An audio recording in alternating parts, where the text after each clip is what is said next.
কালকে যেগুলো মারা খাইছি, দুপুরে যেগুলো বললাম, তেল নিয়ে ভয়ঙ্কর টানাটানি ছিল। মোটো গ্যারেজে যাওয়ার পরে সব সলিউশন করলাম বাইকের স্টার্টের বিষয়টা।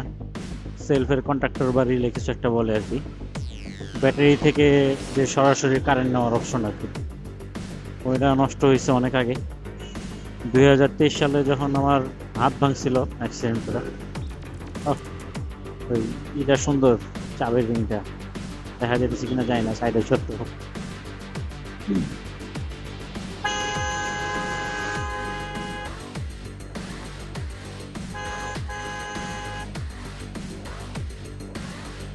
তো যা বলতেছিলাম, মোটর করে যে কন্ট্রাক্ট, ওটা হচ্ছে 2023 সালে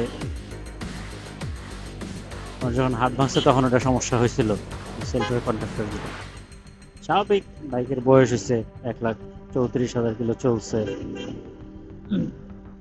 তো তখন হচ্ছে আমি সম্ভবত একটা লাথি দিছিলাম বা কিছু একটা করছিলাম, তো ঠিক হয়ে গেছিল। পরে এরপরে খুব বেশি তেমন সমস্যা করে না, এরপর মনে হয় দেখবো সমস্যা করছিল, টোকা মোকা দিছি, ঠিক হয়ে গেছে। লাস্ট মান সম্মানজনিত অবস্থায় সমস্যা করছে, সেটা হচ্ছে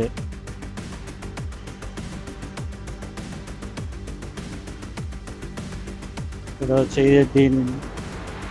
আপনার কি বলে, ঈদের দিন হুট করে ডিস্টার্ব দিতেছে, মাথায় আসে নাই যে ওটা নষ্ট হবে, তাহলে তো তখনই বাড়ি ভরিয়ে দিতাম। পরে ধাক্কায় স্টার্ট দিলাম, এরপরে গেলাম কুয়াকাটা ঈদের দিন রাতে। কুয়াকাটা থেকে আসার পরে কঠিন ডিস্টার্ব, ফিউজের লাইন লুজ ছিল। তারপরে সেলফের কন্ট্রাক্টর নষ্ট, কোনোভাবেই কাজ হয় না। ঈদের পর দিন, ঈদের একদিন পরে মনে হয়, তখন ঈদের পরের দিন সব দোকানপাট বন্ধ। এক দোকানে গেলাম, পালসার একটা নাই। মেকার বলছিল যে পালসার একটা লাগবে, লাস্টে বললো যে এমনি চালাইতে হবে, কোনো সলিউশন নাই। এরপরে পকেটের ছিল, ডালি ছিল 8 নম্বর না 10 নম্বর, যেটা আমার ব্যাগে থাকে সবসময় পকেট খোলার জন্য। তো যে কবে স্টার্ট দিছি, ওই ডালি কানেক্ট করে জোড়া লাগায় স্টার্ট দিছি।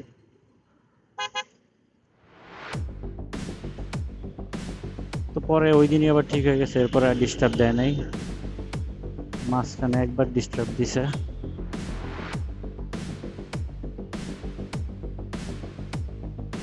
তারপর হচ্ছে আজকে সেই সমস্যা আবার হয়েছে। বন্ধু পরীক্ষা দিতে গেছে, পরীক্ষা দিয়ে বেরোয় এই যে আর স্টার্ট হয় না। যাই হোক, সেটা আজকে চেঞ্জ করলাম, দাম হচ্ছে 600 টাকা। ব্যাটারিতে একটু ডিস্টার্ব দিছিল, ব্যাটারিতে পানি ভরলাম, পানি ভরে আবার চার্জে দিলাম, কে জানি মেসেজ দেয়।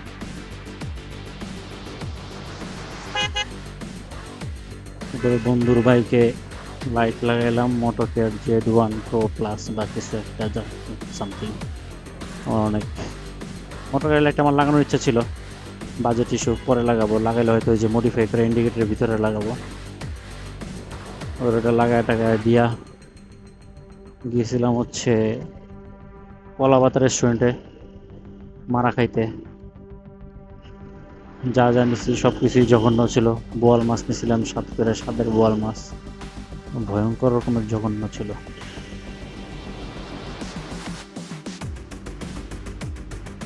এরপরে তেল নিয়ে সমস্যা, রাতে আবার ইসে যেতে হবে এয়ারপোর্টে। তেল ভরতে গেলাম হচ্ছে ওই তালুকদারে, দেখলাম সকালে লাইনে দাঁড়াইছে, এখন পর্যন্ত লাইনের মাথায়। এরপরে গেলাম মহাখালী সিটিতে। সিটিতে লাইন ছিল খুবই অল্প, 44 মিনিটের মতো লাগছে তেল পাইতে। বাম পাশে সুমত্রার তেলের লাইন দেখা যাইতেছে, যেখান থেকে ফুল তেল দেয়, ফুল খুব বেশি না, মনে হয় 2-3 ঘন্টা লাগবে এরকম। নয়, সুমত্রা থেকে কখনো ভরিনি, আমার কাছে সিটি ভালো। ফুয়েল পাস দিয়া 1,000 টাকার তেল নিচ্ছি। এই তেল দিয়ে আজকে আমার এয়ারপোর্ট যাওয়া আসা আর হচ্ছে মানিকগঞ্জ যাওয়া আসা হয়ে যাবে।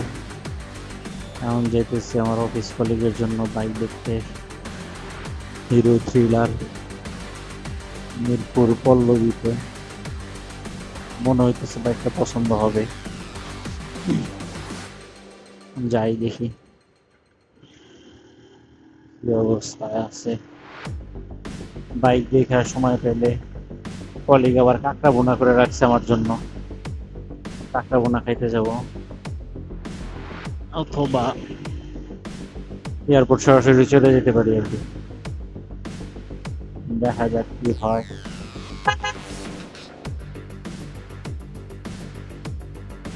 পুলিশের লাইট গুলা তো জঘন্য, এত বাজেভাবে চোখে লাগে। এলইডি লাইট, আগে এই লাইটের সমস্যা ছিল না। ওই লোকরে ফোন দিয়া পুরো ফুল ডিটেলস নেন, পল্লবী কোন জায়গায় আসতে হবে বলেন যে আমাদের 3-4 মিনিট লাগবে।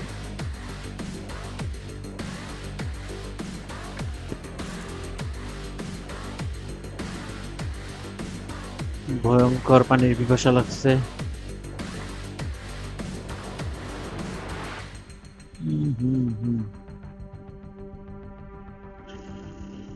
চান্স আছে ওভারটেক করার। যেখানে বাইক কিনতে যাবো সেখান থেকে কোক টুক কিছু একটা খাইতে হবে, কোক খাওয়া বন্ধ করে দিতে হবে। পেট বেড়ে গেছে, পেট কমাইতে হবে। অতিরিক্ত ভুঁড়ি, ভুঁড়ির যন্ত্রণায় বিরক্তিকর অবস্থা। বেশি দূর যাওয়া যাবে না, গুগল ম্যাপ দিয়ে ইউটার্ন ধরতে হবে একটা।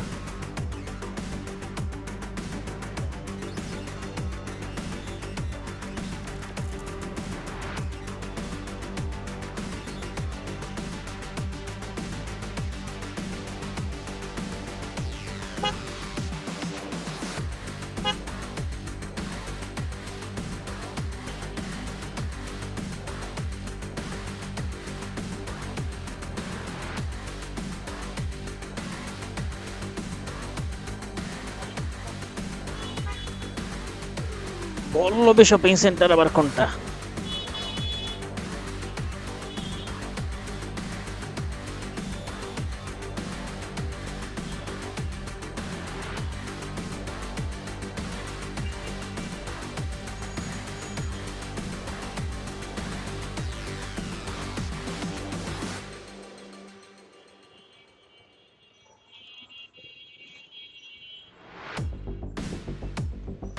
পিজ্জাটার অপোজিটে।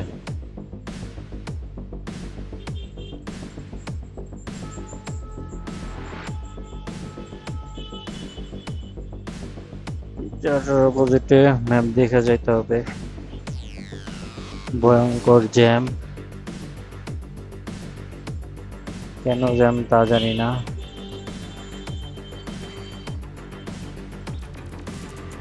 সম্ভবত সামনে কোনো একটা ইউটার্নের জ্যাম।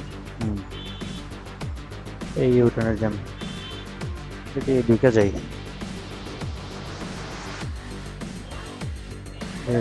লাইন এদিকে আছে।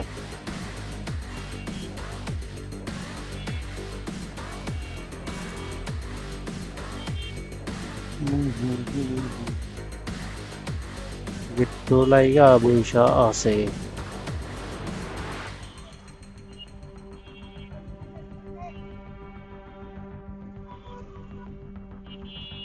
সিএনজির সাথে সাথে চলে যেতে হবে। গেছি দুইটা।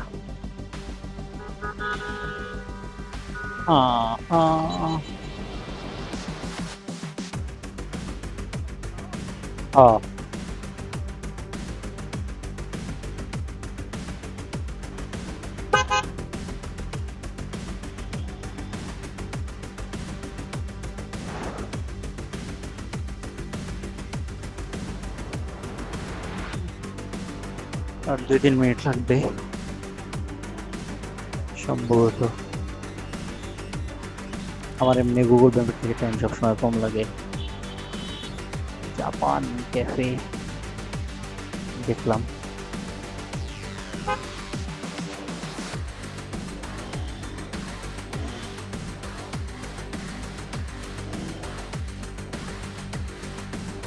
Japan. Daily shopping.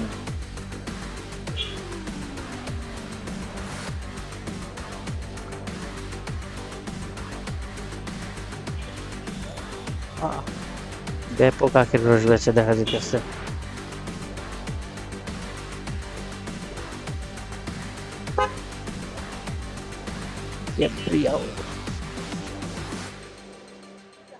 কোন একটা মুভি সিরিজে নাম থাকে, কোন একটা ক্যারেক্টারের নাম থাকে গ্যাব্রিয়েল, মনে পড়তেছে না।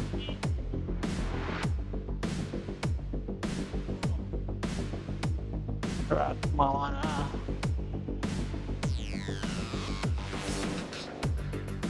আয় আয় ট্রাক মামা কেন আচ্ছা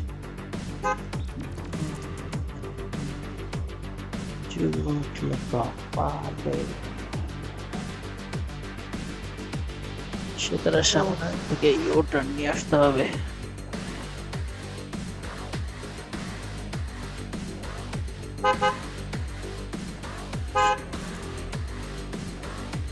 শুভ কামনা রইল। বাংলাদেশের রাজনৈতিক দলগুলোর কিছু প্রার্থীরা কাজ করার আছে, পোস্টার লাগানো, সেই ঐতিহাসিক পুরান বিল্ডিং এর পিছন থেকে রাস্তা বন্ধ করে প্যান্ডেল লাগানো। পোস্টার ফাইন, ঠিক আছে, মার্কেটিং করতেই পারে, ক্রিয়েটিভ ডিজাইন করবে, খ্যাপ মার্কেটিং করে, কালার কম্বিনেশন কোনো কিছুই ঠিক নেই, দেখলেই বিরক্ত লাগে। পোস্টার ডিজাইন করলে এমন ডিজাইন করবে যাতে মানুষ দেখে তাকায় থাকে।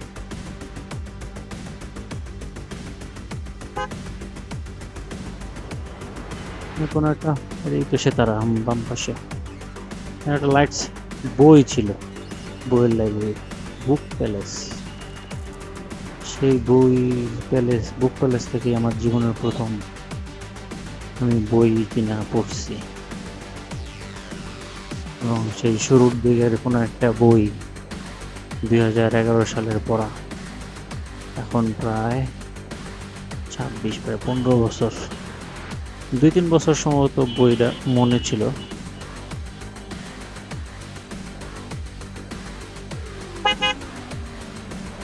গত 15 বছর ধরে আমি বইটা খুঁজতেছি। গল্পটার কাহিনী মনে আছে, লেখকের নাম মনে নাই।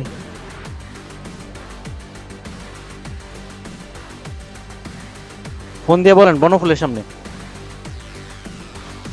মোড়ে।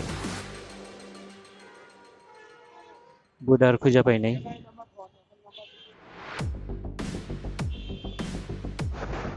আপাতত যাই, একটু লোকাল টাইপের মনে হয়,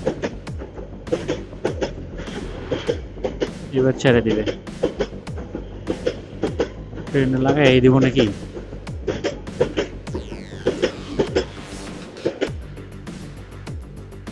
এত বিশাল উঁচা,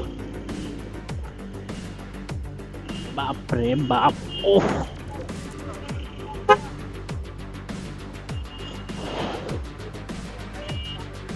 এভাবে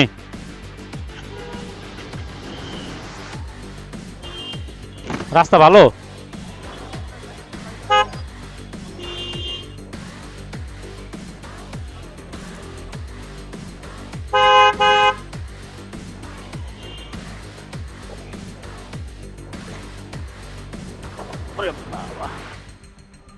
ভয়ঙ্কর অবস্থা রাস্তার।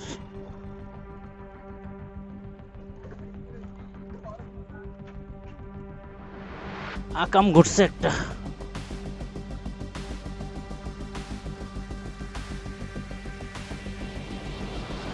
লাইট একটা লুজ হয়ে গেছে, বাসা পর্যন্ত যাই, পরে টাইট দিতেছি।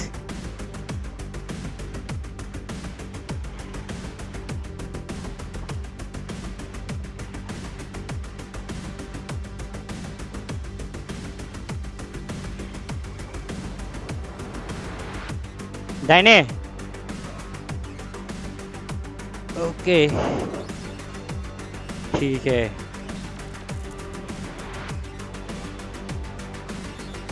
বরাবর।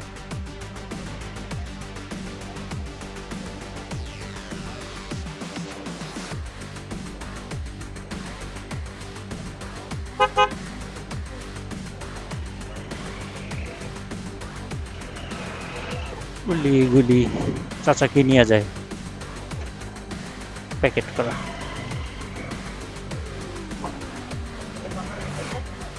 হ্যাঁ, খবর হয়ে যেত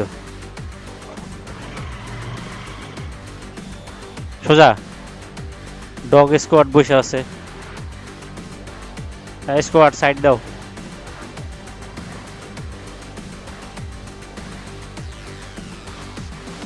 এটা ধরছে কেমনে? অবস্থা কি, কেমনে ঘুমায় রয়েছে?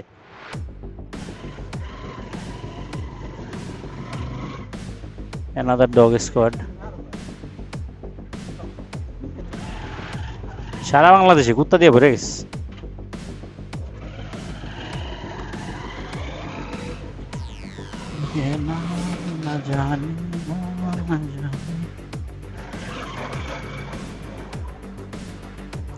ভালো টাইম মতোই আইছি।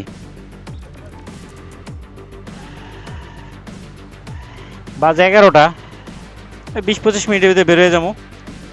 হ্যাঁ, দোকানপাট আছে আশপাশে এইখানে। কোক কিনতে কি হাইটে যাওয়া যাবে? আচ্ছা ঠিক আছে।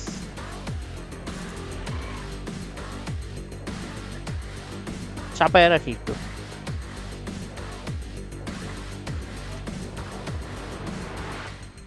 এই ও হ্যাঁ, না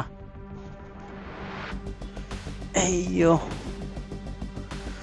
আপাতত এই পর্যন্তই। যাই, খানা পিনা করে আসি হালকা পাতলা।